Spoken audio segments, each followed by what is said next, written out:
Ang actor-model na si Joseph Marco ay nagdiriwang ngayon ng kanyang 36th birthday.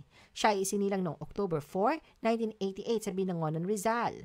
Taong 2007 nang pumasok siya sa mundo ng showbiz at naikast sa drama series na La Vendetta bilang ang geek teenager na si Santi Domingo. Naging lead cast naman siya sa 2010 ABS-CBN TV series na Sabel kasama sina Jessie Mendiola at ang yumaong aktor na si AJ Perez. Ilan pa sa mga notable series na kinabilangan niya ay Pure Love, Passion de Amor, Dolce Amore, Wildflower at Los Bastardos.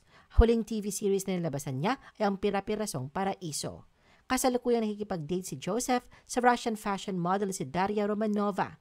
Kung mayroong isang accessory na hindi pwedeng makalimutan sa tuwing lalabas siya ng bahay, ito ay ang kanyang relo. Inamin ni Joseph na hilig niya talaga ang mga relo. Passion din niya ang pag-rescue ng stray cats kasama ang girlfriend. Nag-post din siya ng candid photo kung saan makikita niyang pinipet ang isang pusa na random nilang nakita sa kalye.